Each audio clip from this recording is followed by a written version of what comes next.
Bonus shares. जी। उन्हें अक्सर मुफ्त शेयर्स का नाम दिया जाता है, एक ऐसा तोहफा जो कंपनी अपने शेयर होल्डर्स को देती है। ये एक ऐसा तोहफा है जो आपको फौरी तौर पर अमीर नहीं बनाता। इसका मकसद क्या है? आज की गुफ्तगू में हम इसी पहेली को हल करेंगे। हम ये जानेंगे कि ये मुफ्त शेयर्स दरअसल क्या है और इसके पीछे कंपनी की क्या हिकमत अमली छुपी होती है। ये सिर्फ अकाउंटिंग का खेल नहीं है, बल्कि कंपनी के मुस्तकबिल के मंसूबों का एक अहम इशारा है। बिल्कुल। कि असल कहानी बोनस मिलने में नहीं, बल्कि ये समझने में है कि कंपनी ने नकद डिविडेंड के बजाय ये रास्ता क्यों चुना। आपने बिल्कुल सही नुक्ता उठाया है। इसे समझने के लिए एक सादा सी मिसाल लेते हैं। जी जरूर। फर्ज करें कि आपकी सरमायाकारी एक पिज्जा की तरह है। बोनस इशू का मतलब ये नहीं कि आपको एक और पिज्जा मिल गया है। इसका मतलब है कि आपके बड़े 4 स्लाइसेस को काटकर 8 छोटे स्लाइसेस में तकसीम कर दिया गया है। पिज्जा इतना ही है, बस टुकड़े ज्यादा हो गए हैं। वाह, ये तो बहुत अच्छी मिसाल है। तो असल सवाल ये है कि शेफ यानी कंपनी ऐसा कर क्यों रही है? बिल्कुल यही सवाल है। तो चलें इस पिज्जा की तह तक पहुंचते हैं। पहला सवाल तो यही है कि अगर कंपनी मुनाफे में है और अपने शेयर होल्डर्स को इनाम देना चाहती है, तो वो सीधा सीधा नकद डिविडेंड क्यों नहीं देती? आखिर कैश तो सबको पसंद है ना, उसे किसी भी काम में लाया जा सकता है। ये शेयर्स देने का चक्कर क्यों? देखें, इसके पीछे कई गहरी और स्ट्रेटेजिक वजूहात हैं। सबसे पहली और सादा वजह तो यही है कि ये शेयर होल्डर को इनाम देने का एक ऐसा तरीका है जिसमें कंपनी का कैश बाहर नहीं जाता। ओके। कंपनियां अक्सर ऐसा तब करती हैं जब वो मुनाफा तो कमा रही होती हैं, लेकिन उस नकद रकम को कारोबार में ही वापस लगाना चाहती हैं। मतलब जैसे हो सकता है वो कोई नई फैक्ट्री लगा रहे हों, किसी नई मार्केट में दाखिल हो रहे हों या टेक्नोलॉजी अपग्रेड कर रहे हों। यानी ये शेयर होल्डर्स को खुश रखने का एक तरीका है, जबकि कीमती नकद रकम को कारोबार की तरक्की के लिए बचा लिया जाए। ये तो समझ में आता है। बिल्कुल। लेकिन मैंने सुना है कि इसका ताल्लुक कंपनी की बैलेंस शीट को मजबूत करने से भी है। ये रिजर्व्स को कैपिटलाइज करना, ये क्या चीज है? बहुत अच्छा सवाल है। ये दूसरा अहम मकसद है। जब कोई कंपनी सालों साल मुनाफा कमाती है, तो वो सारा मुनाफा शेयर होल्डर्स में तकसीम नहीं करती। जी। उसका कुछ हिस्सा वो अपने पास रख लेती है, जिसे रिटेन्ड अर्निंग्स या रिजर्व्स कहते हैं। ठीक है। बोनस इशू के जरिए कंपनी उन रिजर्व्स को शेयर कैपिटल में मुंतकिल कर देती है। अब ये सिर्फ एक खाते से दूसरे में रकम डालना नहीं है, इसका एक अलामती मतलब है। वो क्या? ये मार्केट को ये पैगाम देता है कि ये मुनाफा आर्जी नहीं था, बल्कि अब ये कंपनी की बुनियाद का एक मुस्तकिल हिस्सा बन चुका है। इससे कंपनी की माली साख्त बेहतर होती है। अच्छा, तो ये सिर्फ अंदरूनी खातों की तब्दीली नहीं, बल्कि बाहर की दुनिया के लिए एक इत्मीनान का वोट है। और इसका मार्केट पर क्या असर होता है? क्या इससे आम खरीदो फरोख्त पर भी कोई फर्क पड़ता है? जी, ये तीसरा नुक्ता है, मार्केट में लिक्विडिटी बढ़ाना। लिक्विडिटी। जब बोनस जारी होते हैं तो मार्केट में उस कंपनी के कुल शेयर्स की तादाद बढ़ जाती है। सही। ज्यादा शेयर्स का मतलब है कि ज्यादा लोग उनकी खरीदो फरोख्त कर सकते हैं। इससे रोजाना की ट्रेडिंग का हजम बढ़ता है। लेकिन शायद सबसे बड़ा नफसियाती असर छोटे सरमायाकारों पर होता है। फर्ज करें एक बेहतरीन कंपनी का शेयर 2000 रुपए का है। बहुत से छोटे सरमायाकार एक शेयर खरीदने में भी हिचकिचाएंगे। बिल्कुल, महंगा लगता है। लेकिन अगर कंपनी 1.1 का बोनस देती है, यानी हर शेयर के बदले एक इजाफी शेयर, तो शेयर्स की तादाद दुगनी हो जाएगी और कीमत तकरीबन आधी होकर 1000 रुपए रह जाएगी। ओह। अचानक वही बेहतरीन कंपनी का शेयर नफसियाती तौर पर ज्यादा काबिल रसाई और सस्ता लगने लगता है, जिससे नए सरमायाकार इसकी तरफ मुतवज्जे होते हैं। ये तो बहुत दिलचस्प है कि ये कैश बचाने, बैलेंस शीट मजबूत करने और शेयर की कीमत को ज्यादा पुरकशिश बनाने का एक जरिया है। लेकिन एक सरमायाकार के तौर पर मेरे लिए ये अमल काम कैसे करता है? मतलब ये शेयर्स मेरे अकाउंट में जादुई तौर पर कैसे जाहिर होते हैं? हाँ, जादुई तौर पर तो नहीं। और इसमें ये रिकॉर्ड डेट और एक्स बोनस डेट जैसी इस्तिलाहात का क्या किरदार है? ये अमल समझना बहुत जरूरी है। कंपनी सबसे पहले बोनस रेशियो का ऐलान करती है।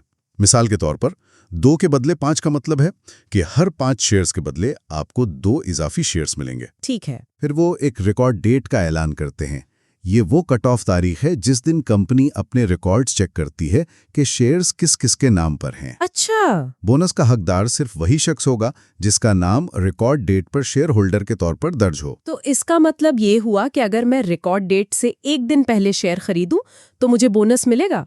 लेकिन एक और तारीख होती है एक्स बोनस डेट, उसका क्या किरदार है? बहुत अहम सवाल है। क्या ये मुमकिन है कि मैं रिकॉर्ड डेट से पहले शेयर खरीदूं और फिर भी बोनस से महरूम रह जाऊं? जी बिल्कुल मुमकिन है। स्टॉक मार्केट में सौदे T+1 या T+2 की बुनियाद पर सेटल होते हैं, यानी शेयर्स आपके अकाउंट में मुंतकिल होने में 1 या 2 दिन लगते हैं। इसीलिए एक्स बोनस डेट मुकर्रर की जाती है, जो आमतौर पर रिकॉर्ड डेट से 1 कारोबारी दिन पहले होती है। इसका उसूल यह है कि अगर आप एक्स बोनस डेट को या इसके बाद शेयर खरीदते हैं तो आपको बोनस नहीं मिलेगा। तो बोनस पिछले मालिक को ही मिलेगा? बिल्कुल। तो अगर आप बोनस चाहते हैं तो आपको एक्स बोनस डेट से पहले शेयर खरीदना होगा। ठीक है, ये तो तकनीकी तफसीलात हो गई। लेकिन अब आते हैं उस सबसे बड़े सवाल पर जो हर सरमायाकार के जहन में होता है। जी। फर्ज करें मेरे पास एक कंपनी के 100 शेयर्स हैं, हर एक की कीमत 200 रुपए है। मेरी कुल सरमायाकारी 20,000 रुपए है। कंपनी 1 के बदले 5 के बोनस का ऐलान करती है और मुझे 20 मुफ्त शेयर्स मिल जाते हैं। तो क्या अब मेरी सरमायाकारी की कीमत 24,000 रुपए हो जाएगी? नहीं, बिल्कुल नहीं। यहीं पर सबसे बड़ी गलतफहमी पैदा होती है। लेकिन क्यों? आपकी सरमायाकारी की कुल मालियत फौरी तौर पर नहीं बढ़ेगी।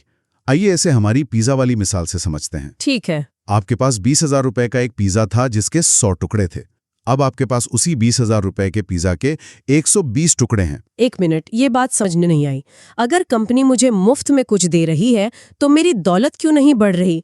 ये तो मंतिक के खिलाफ लगता है। ये मंतिक के खिलाफ नहीं है, ये मार्केट की कारकर्दगी है।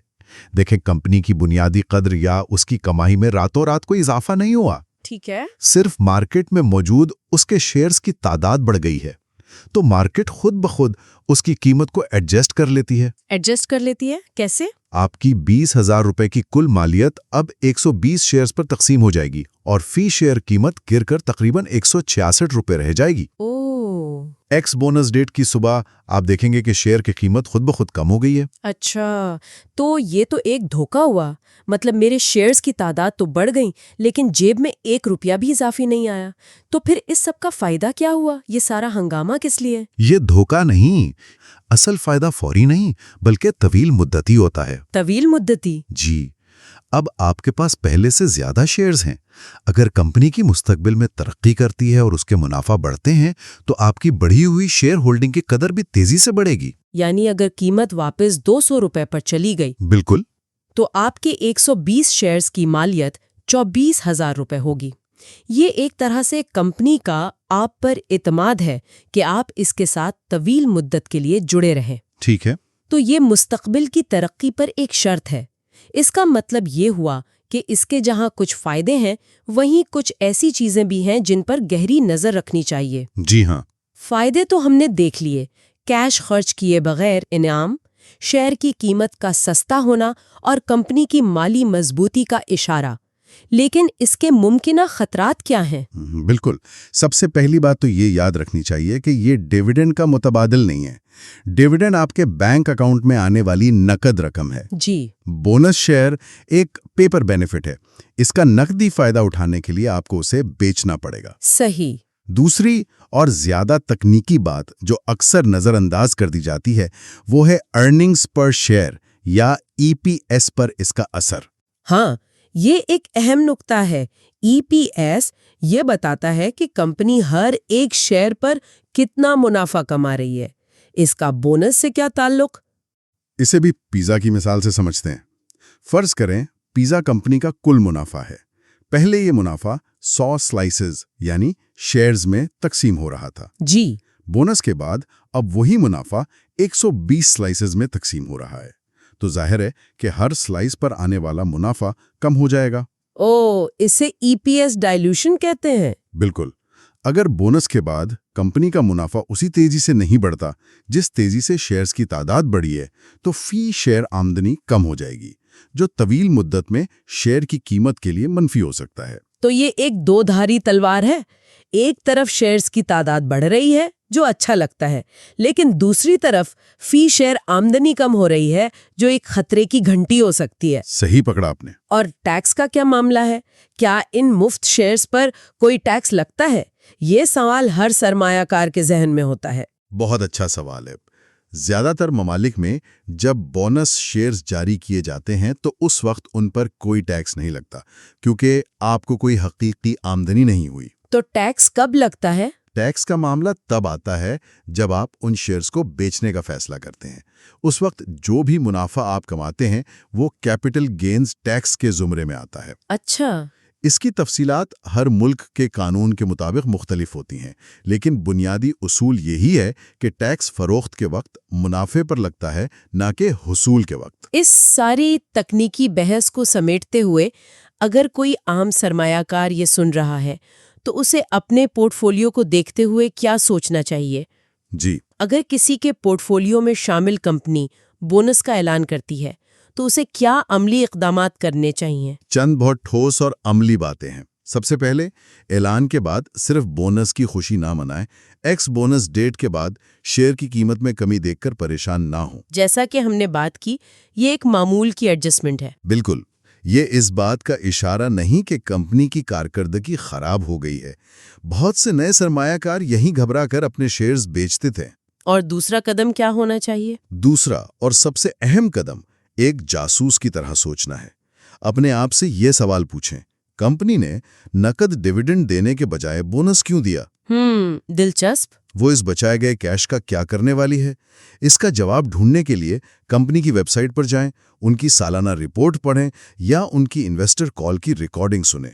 यानी ये जानने की कोशिश करें कि क्या वो कोई नई फैक्ट्री लगा रहे हैं, कोई नई प्रोडक्ट लॉन्च कर रहे हैं या पुराना कर्ज कम कर रहे हैं। बिल्कुल, यही वो मालूमात है जो बताएगी कि ये बोनस इशू वाकई का अच्छा इशारा है या नहीं। तो अगर वो कारोबार बढ़ा रहे हैं तो ये मुस्बत है। जी, अगर कंपनी इस पैसे को कारोबार बढ़ाने में लगा रही है, जिससे मुस्तकबिल में मुनाफा बढ़ेगा, तो ये एक बहुत मुस्बत इशारा है। लेकिन अगर वो सिर्फ इसलिए कैश बचा रही है क्योंकि उसके पास कैश की कमी है, तो ये एक खतरे की अलामत भी हो सकती है। समझ गई। तो खुलासा ये है कि बोनस पर खुश होना अच्छी बात है, लेकिन सरमायाकारी का हतमी फैसला कंपनी के बुनियादी उसूलों और मुस्तकबिल के मंसूबों की बुनियाद पर ही होना चाहिए। बोनस खुद मंजिल नहीं, बल्कि मंजिल की तरफ इशारा करने वाला एक संगे मील है।